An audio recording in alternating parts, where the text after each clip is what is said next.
In the webcomic The Boxer, it's actually really insane and very clear the messaging of this webcomic, right? They really want you to understand the value of yourself and the value of everyone around you, okay? Strength isn't the key factor in determining your happiness in this world.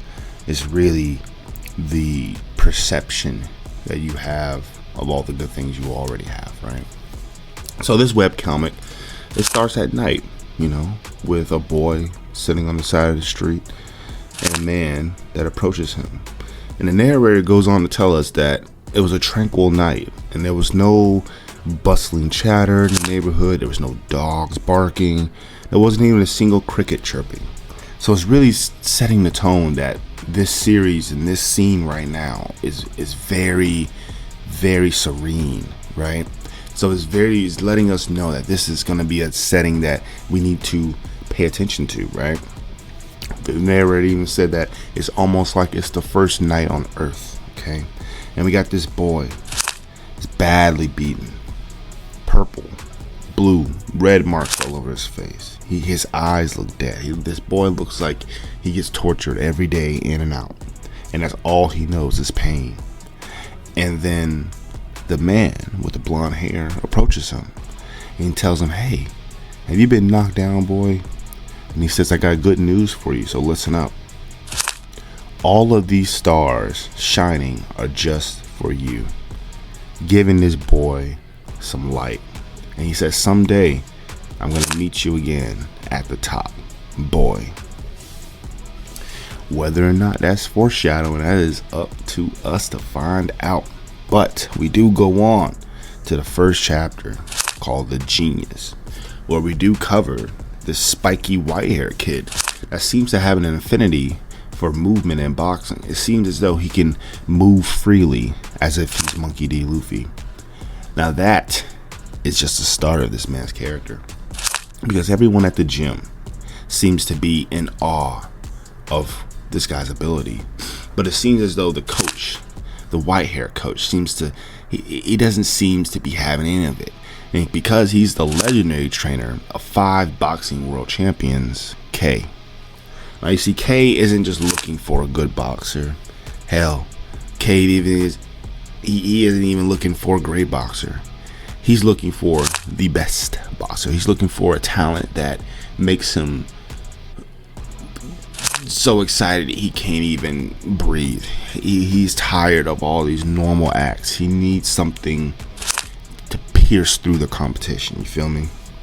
So as he's watching this white spike hair kid fight, it's actually quite astounding, because this white hair kid is not getting punched, and the way that he is dodging is very unorthodox.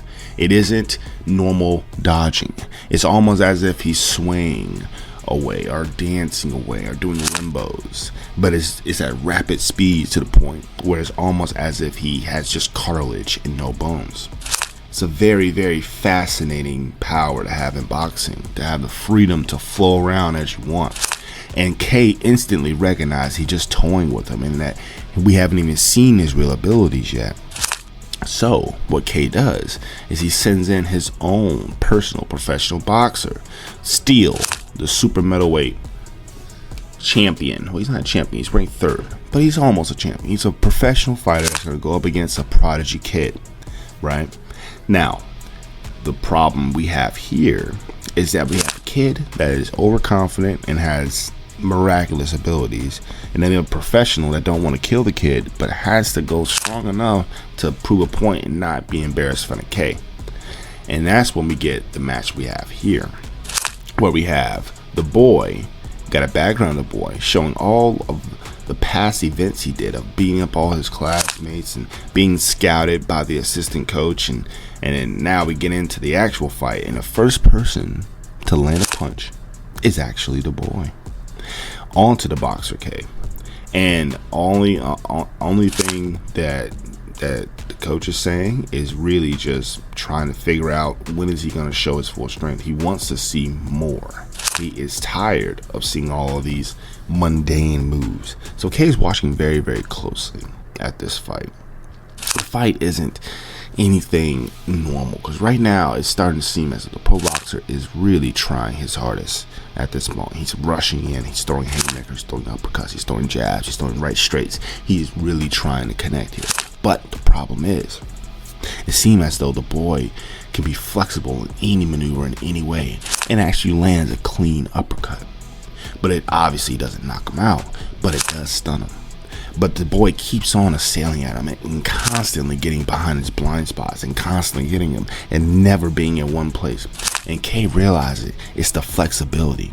It allows him to dodge and come in from seamlessly impossible angles while unloading one attack after another. His uppercut suddenly turned into an overhand hook. Normally it's pointless to switch attacks mid-swing, but because of the lost momentum would render the attack useless. But in this kid's case, he's so fluid that he can maintain his full momentum even after the transition. Unlike ordinary feints, even just punches are, they flow and connect. So that is one of the key things about this kid, is he exudes freedom, right? He exudes freedom. He has unrestrictions, and it's actually possible for a guy with God-given talent such as this to exist. But the problem is, he still lacks experience. The experience he has drove him to the corner and he got knocked out. But this fight showed a lot of promise for the kid. Showed a lot that he could offer. He has a natural gift for the sport and he knows how to maximize his abilities. He's confident, he's bold, and no one taught him. But he already has his unique style of boxing. The kid's a legend in the making, so to say, right? But here's the thing.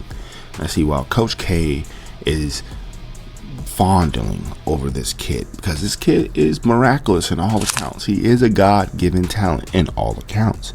But just outside the boxing gym, the boy that we saw in the first panels of this chapter, the black-haired boy, the boy with the dead eyes, we see him about to be jumped, right, by these gang members.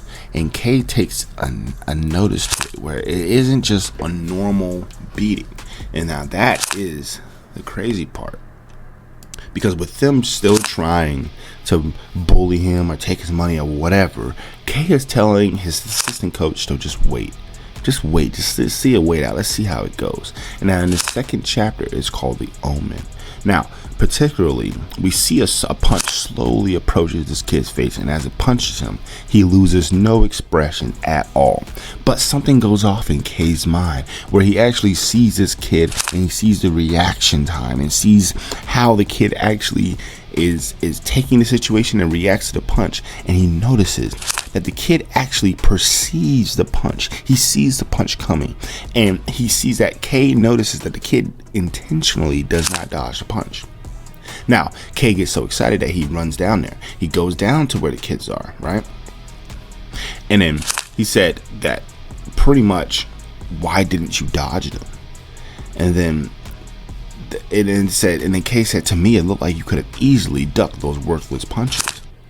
If my hunch is right, even a pro might not be able to land a punch on this kid, right? And it's the same kid that was sitting down on a sidewalk, depressed and sad. And then the kid just responds with, I couldn't be bothered. Meh. So his reaction is he doesn't even care about the pain. So if this kid doesn't care about the pain that he's getting, what kind of pain did he receive in the past to make him so numb to this pain? Now that's interesting. But what we go is that we say that K really wants to be sure that his intuition is right.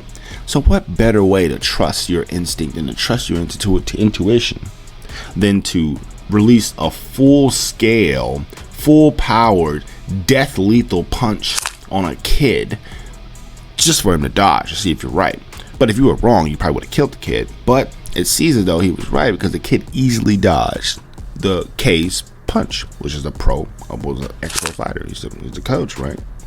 And he asked the kid, do you want to learn how to box? And then the kid said, is it fun? Any fun? And then K says, hitting people. Is it fun? And K with a stern look. And he said he doesn't have it. He lacks the desire for struggle, fame, and dominance. He doesn't have the same hunger for superiority that every human being has. He's totally different from the other kid I saw today. He either grew up rich with a pampered upbringing or in a worse environment. I'll go with the latter. I will go with the latter.